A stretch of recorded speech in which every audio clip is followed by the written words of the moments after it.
Okay, let's start. Afternoon, everyone. Welcome to the 45th edition of Coffee with Ashish.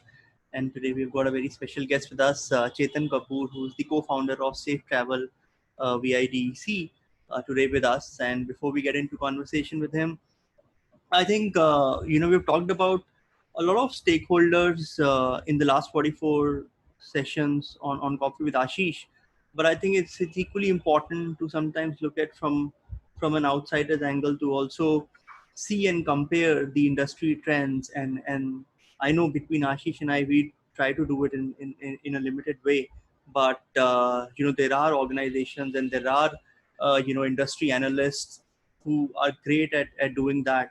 And in times like these, we all need to sort of look upon them as heavenly angels to actually give us that concise pearls of wisdom in terms of how do they really see from their experience the industry evolving. And they have studied these cycles again and again, so they're pretty well aware of how what kind of interventions can companies take in situations like these, and what could be the potential recommendations around how to move out of this current crisis. And I think it's a pretty interesting interaction and and discussion with industry experts and analysts who can help us. And we are so privileged to have one of the most renowned trade analysts in travel and tourism in India and also globally in many ways, Chetan Kapoor, with us today. And anybody who is in travel and trade ecosystem, they're all well aware and adore him for his recommendation and his sharp insights. Chetan has extremely deep understanding of the travel and tourism business and all its verticals. He is a journalist who has turned analyst, and he is a very sought after speaker and an authority on global travel trends and patterns. Over the last decade or so, he has interviewed hundreds of founders and CEOs of leading travel companies, OTAs, traditional offline large travel companies, hospitality, aviation. He's anchored a lot of industry reports on digital trends and future perspectives, global online travel agency landscapes, traveler behavior, inputs around digitization and digital transformation. And he's also analyzed various funding and product evolution among travel startups. He also spent a lot of time with Focusrite Research, which is a well-known global travel research and advisory firm. And prior to Focusrite, he also reported on various aspects of the industry for nearly 3 years, and that included attending a lot of international trade shows, conferences, interviewing people on the trade, innovative startups. And before that, he was a journalist for Express Travel World, which is a leading industry travel trade publication. He also enjoys blogging, talking to entrepreneurs and ecosystem players in travel and trade industry. He's also an avid athlete, enjoys jogging, and he's participated in Mumbai half marathon since 2008. And his interests include meeting a lot of new people, discovering new cultures and cuisines. So all in all, a hardcore travel aficionado.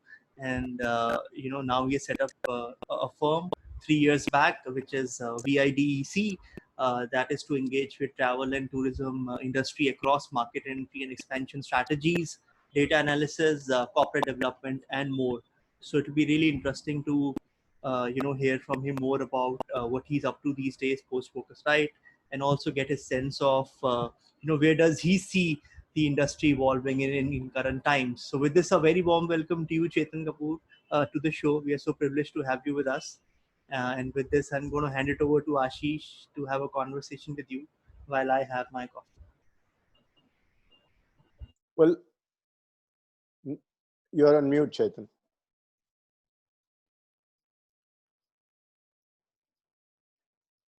You've gone on mute. Yeah. Yeah.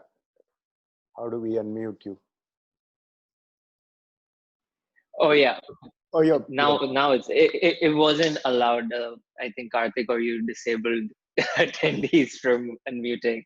But anyway, thanks for the warm introduction, Karthik. I think I also need to update my bio slightly because I stopped participating in marathon a while ago. Instead, I took up some badminton, Pilates, and yoga. But yeah, I need to update that slightly. Yeah, yeah. And of all the things you enjoy, I hope you enjoy having your espresso as well. That's one of my favorites. It's funny story that it happened. This is happening at a coffee hour. It is a ritual in my house for coffee. I've got an espresso machine. I've got a French press. I've got a mocha pot. Like my fiance and I, we try to sample as many coffees from around the world, and that was one of the things we enjoyed while traveling. Wherever we were, we would try to find a local roaster and pick up a couple of batches of their coffee, no matter where they Yeah. imported the beans from. The point was, at the end of the day, we picked up this coffee pack from this part of the world, and yeah, that's something I miss a lot. But we've got some good roasters in our country who export as well brilliantly. So I'm enjoying some of our local Indian grown brew right now. Yeah, I'm going to get on to your new product also, Safe Travel. But while I do that, of course, Yeah, there are multiple touch points in a traveler's journey. yeah. And obviously safety being the biggest factor. How do you see keeping people safe in today's time? Actually, it's a hot mess right now, right? It's not just the responsibility of the institution, but it's the individuals themselves. And for the right reasons, we've come up with the term COVID gets lately. Uh, and I think it really boils down to that. It's if you're trying to achieve the concept of herd immunity, it also begins at an individual to manage that. Uh, and not always just say that it's the government's responsibility or the institution's responsibility. It's their responsibility, sure, to educate, uh, this inform, also implement, but at the end of the day, it's to each on its own. And I think I can tell from personal experience that in the last 5.5 months, we've really not met anybody. We've really not had anybody come to our house. We've isolated ourselves in that context. So the less we meet with people in a way, the safer we are, and equal responsibility when we go outside. In the real world, we need to play our part, be it in our communities, in our cities, and ultimately at a global stage, to behave in safe manners and not put anybody else at risk. Yeah, yeah. Let me take on to your passion of startups for a minute. And 4 or 5 years ago, we've I seen startups behave differently. I don't know if food's frozen. Yeah, can you hear me now? Yeah. So you Mhm. have this certain passion as far as startup in the travel ecosystem is concerned. And for the last few years, we've seen them come in. I can hear you, but your video's frozen. But continue. Okay. So last few years, we see them coming in, trying to put their valuation up, raise funds, exit out. And there's been a particular model which has evolved. Post-COVID, I personally, from where I sit, I see changes in this model where balance sheets and profitability and so on and so forth will also assume great importance. So what do you see it in the startup community going forward, both in India, APAC, or even globally otherwise? What are your overviews on that, Chetan? But again, you're on silent, you mute.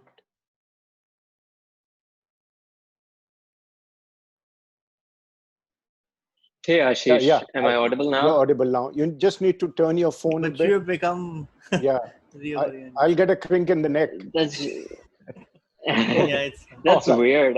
Yeah. That's weird. Why I'm flipping around today. So Okay. your question was On around the on passion this, on startups. yeah, and for the last few years, we have seen startups behave in a different manner. They come in, they raise Hmm. money, they raise fundings, they get the valuation game up, they collaborate, they merge, or they exit. These are Hmm. possible scenarios which happen. Yeah. From where I sit, I see a different pattern emerging, where balance sheets will be important, profitability will be important. I also believe that merging with the existing travel ecosystem would be an important phenomena to start up. They can't live on their own and survive on their own, or vice versa for that matter. Yeah. So what are the trends you see personally, not only in India, but in APEC or worldwide? No, I think you rightfully said that when entrepreneurs and investors chase that valuation game, a whole lot of things were inflated. Optics were only presented to make things look good and grand. But I think the industry right now it's at a defining point. It really needs to showcase that it can stand on its own, and we've seen several companies, startups, or even established companies. Really, it's really boiled down to the point that so many companies did not even have a positive cash flow. It was really just a churning, and we'll survive till the next tranche and the next tranche and the next tranche. Right. And that's really put the industry ecosystem at strain at this point, when suddenly there is no cash flow or there is minimal cash flow, and you need to operate in this ecosystem. So yes, books are going to be more important than ever. But I think tied to that is the credibility. It's Hmm. not just being a brand that Hmm. everybody associates with, but it's about having that ability to execute on the promises that you've instilled over the last decades or years, and managing that in the limited ability that you have today. And absolutely, yes, it's the perfect time to partner, because you may not have enough capital to expand by yourself, but you have enough networks to talk to the other person and do 2 into 2 equals to 4 kind of promises. And that is definitely the way to go. If you are focused on retail, continue focusing on delivering that retail experiences. Let the product management go to somebody who understands product. Let partnerships happen with somebody who understands partnership. Yes, it's always great to have the biggest margin, but it's time to clean the slate a bit and really know where you are strong and play to that Right. strengths. Right. And obviously, where COVID comes in, we talk about customer expectations, we talk about customer behaviors, we find about customer, what do they want, kind of a thing. How do you see it evolving in the digital times ahead, going forward, in a short and a longer term? People do talk about short terms, yeah, but I really like to know where will it settle down? I think so. Digital is the normal right now. So there's no concept like how will they behave in a digital world. They are already digital, a whole lot of them, or at least this is the last generation which may face any bit of manual triggers or touch points. Right. The reality is, from the consumer side, a whole lot of our universe will continue to enhance digitally. Right. Whatever happens behind the scene, Mm. uh, if a company needs 200 people to manage that process, so be it. But that customer expectation will continue to be digital. What's fascinating is, less than a decade ago, we were all about laptops and computers. 5 years ago, the mobile explosion started. Now we've got the touch screen element, and increasingly what's COVID is bringing up are the sensor elements, right? If you look at Abu Dhabi airport kiosks, there is a touch screen, but you're not touching it. If you look at so many elevators, the natural instinct is to touch the buttons, but now there are sensors. So I think what the next wave of that digital element will be is further touchless, driven by these sensors and beacons. And the promise that we started with NFC, RFIDs, I guess those will take a leap now. We're already seeing, I guess, Bombay and Delhi airports introducing QR code systems. Again, the aspect of touchless going, taking a new shape or form. So we will increasingly see more and more of that. Yeah, and it was so amazing that a few years ago, retailing was retailing and e-commerce was e-commerce. I mean, they were like two distinct entities. But as we see it, there is a e-commerce which is really merging into the retail, and a new pattern is evolving. So where do you see that future retailing? And one clear subject, of course, is your GeoMart and things we keep hearing about. No, I think, hey, it ultimately boils down to what are travelers or customers at large most comfortable with. Yes, we spoke about retail. We've been talking about digital retail for a while, but uh, I'm a huge fan of seeing how that's transpired during lockdown. I think that the establishment has kind of like fallen. Uh, Pre-COVID, we would use Google Maps for every single thing. 5.5 months, I am one of probably hundreds and millions of people who probably not use a Google Map. So a product which was so heavily used, the usage has dropped dramatically. But what has increased for me are the Swiggies of the world and the Zomatos of the world. These delivery apps, starting from fruit to groceries, and I believe they will create this new extension of super apps as we continue through the pandemic and out of it, because that's where the usage will increase, and they will now define the next wave of the digital adoption and behavior when it comes to retail, whatever segment. But I guess some of the behavior that we see picking up in this aspect will trigger into other industry segments as well. Yeah, so obviously you see technology as a defining role in hospitality, airline, and distribution going forward. Right? How does that evolve to you?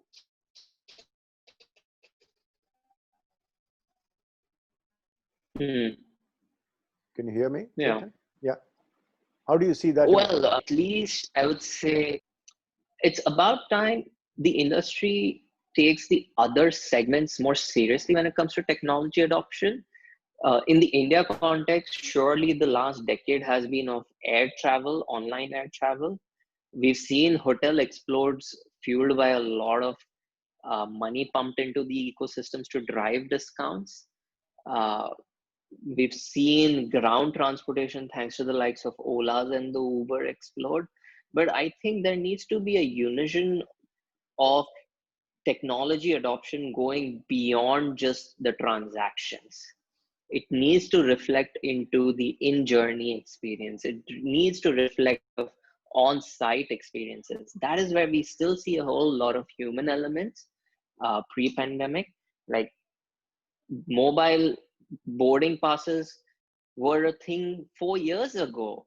And there were so many airlines which issued that, including India's own. But when I would go to the airport all these years ago, show them on my iPhone, the guard would look at, ye nahi chalega. Show me your paper.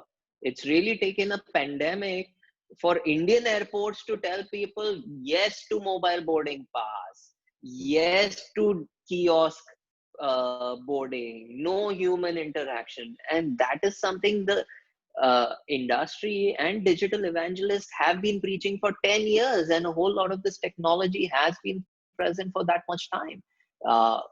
And I think it is time right now for all these in-journey, on-site experiences, wherever you can have the digital angle piped in, you can feed that in on the premise of traveler safety, because you want to minimize the human interaction, but also find the balance of what hospitality would mean in this new context. And every brand out there would have to strike its own balance in that aspect. Yeah, it's so strange. I mean, the world is round. 2008, when I was CEO for Reliance Retail, and we tried to set up travel in their stores, and all QR code related. You walk in store, you wanted a ticket, you scanned something, and barcoded. And I think Reliance was, in that case, far ahead of its time. People sniggered, people laughed, trying to put tickets and hotel and where groceries being sold. And today you have travel companies selling food, So yeah, it takes a long time, sometimes people to reflect back. But coming back to this, one of the reasons, I'll take your opinion on that. But one of the things I find is the travel distribution and the industry is highly fragmented. The entry barriers are Hmm. very small, and anybody can become a travel agent if he wants to tomorrow. And today, with a Yeah. smartphone and all connectivity, I can become, like, while I'm talking to you, I could become a travel Yeah. agent like that.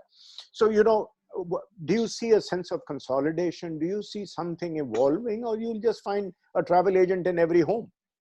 I mean, how do you see that happen? I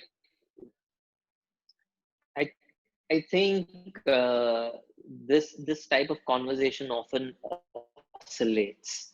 Hmm. Uh, we see technology in front of us. We think that's the direction everything will head towards.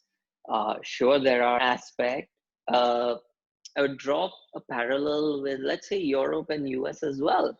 Uh, Consolidation is happening at a frightening pace right now, at least on the offline side of things. We saw the collapse of Thomas Cook, Cox and Kings. We saw even in Europe, Hays Travel buying over certain assets of Thomas Cook as well. We're seeing consolidation also in the traditional space in the US. Uh, we saw it in Australia as well. I think that's the normal approach of any business cycle. But I also believe consolidation tends to happen at the cream of the top, right? Because that's where the big accounts are and big monies are. Hmm. In terms of barriers to entry, uh, it's it's become easy thanks to technology, but I think the technology builders act as a gatekeepers. Hmm. When we talk about an agent can pick up the phone and a person can pick up the phone and become an agent, at the end of the day, it's the technology aggregator by the likes of Via, by the likes of XYZ, who become those gatekeepers and who become the sizable piece in that regard. And the reason for that is because the inability to reach to the grassroots, either via technology or via the consumer adoption themselves. Uh, and on the other side, we also see businesses go deeper because they want to start a new line of business for growth perspectives, right? Right. We heard of bigger OTAs now enabling the B2B Yeah. businesses, Yeah. because when consumer is dead, Hmm. direct consumer is practically dead. You want to work with partners who can bring you demand from wherever. And it's not a new line of business. Some had it, they shut it, they revived it, they shut it, they revived it. It's I think the flavor of the season right now, to try everything that can stick. uh, and if it means that you need to work with somebody else, let's make that happen. But again, in order to let's make that happen, you're seeing these technology players being the gatekeepers who continue to get bigger, or pick up the pieces where they left from. And it's just a natural business cycle. Right. So I want to take a worldwide view with you, Chetan. Hmm. I mean, we've seen travel technology start off with the US. From US, it moved down to Europe. Then we, of course, saw it coming a bit to India before it bypassed India. And suddenly APEC was a growing destination. Hmm. And now people talk about even Africa being a future growth engine, etc. Where two Hmm. things. The question is, how do you see and where do you see this wave moving as far as in the next 3 or 4 years? And what do you see the role of Indian companies who originate from Got it. India in the global perspective playing a role? So I think firstly, in the few countries that you mentioned, uh, we should actually place China up there. Mm. They're, at least pre-pandemic, they were leaps and bounds ahead when it came to technology adoption in travel. Right. So we all know the stories on the mobile. We all know stories of WeChat's role and everything. I think they have surpassed and they have shown the world the the ability in which technology can be deployed in our industry, and they deserve the pedestal up there, the gold medal up there. And in that context, a lot of countries are playing catch up with China, which has set the baseline or the benchmarks out there. And they continue doing so. I think the way they are using technology at least the contact tracing apps, at least the way they can communicate between travel companies and brand and travelers when they are traveling. That's just a fascinating way it's unfolding out there. In the case of India's role in it, I would personally love to see India evolve more than just the global back office. Yes, we can create great technologies, and we should continue to develop that, but we should also have the ability to vocalize that we are the power behind the X brand. Often, a lot of our technology vendors do work with the big brands out there, but they're kind of hidden in plain sight and get underscored. Only when you meet them at conferences, you get to know, oh, you are the reason behind this initiative. But there are reasons for that, but I think it is uh, no time like right now when the world has become this flat, travel is at ground zero, and when you're picking up the pieces one way or the other, be the voice of reason in this industry, saying we are here to not only support you but to grow with you, and the name needs to be out there. Yeah, I agree with you. India needs to come out from that back office and back room perspective. I mean, just the other day, we were chatting on coffee with Ashish only to a hotel technology player who said we were the first one to power Oyo Room across. And little did I realize that he was behind Oyo Room's name, and Oyo remains a brand, which of course. But yeah, coming back, and I also, Chetan, feel, and this is what I keep taking up with the government lobby wherever I can, that I see deep systematic policy changes which India needs to make to enable this to happen. FEMA rules, for example, foreign exchange management, is a case in example. Where, you know, if you can't become a global company if you have those archaic. I know we moved from FERA to FEMA in 1999, and we are where we are, but the government needs to look beyond what they are if they want to. Lastly, before I pass you back to Karthik, you might have something to conclude. What's your underlying message to the industry as somebody who takes a helicopter view, 10,000 feet? No, I think all I would say there is that we need to be the voice of reason.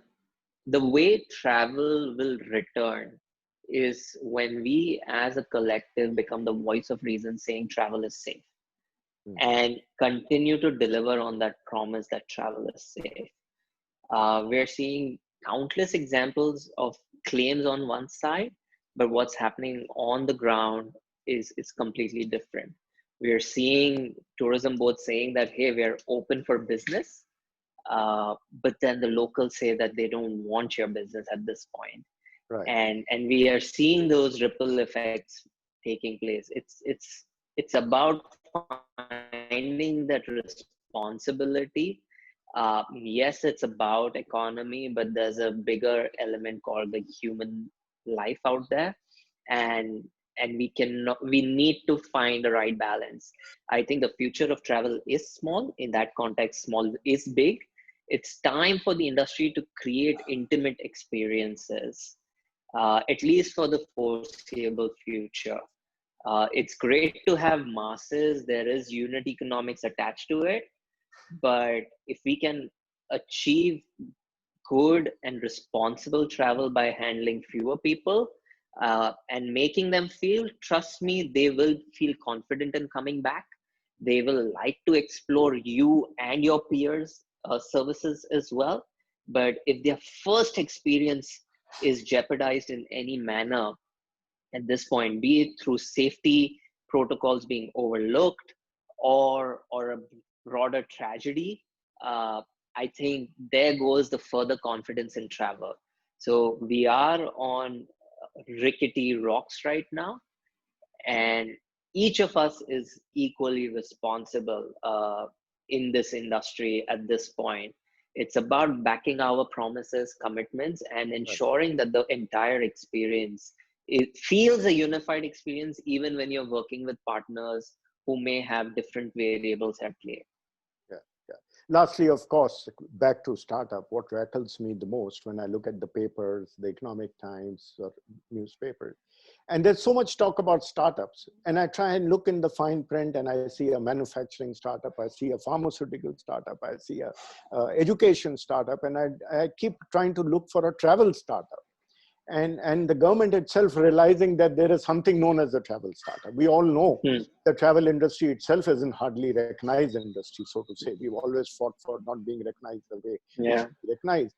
But I do hope, Chetan, with your own insights, with your own thinking coming in, you will further the cause of startups so that if not the regular travel industry, but at least the startups are recognized by the government, by the ecosystem, that the India does produce good quality startups as far as travel is concerned. What do you say?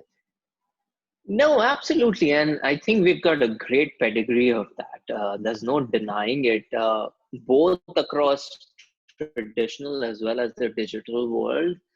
Uh, India's travel industry has become so big because so many startups have fueled it at one point or the other and continued to.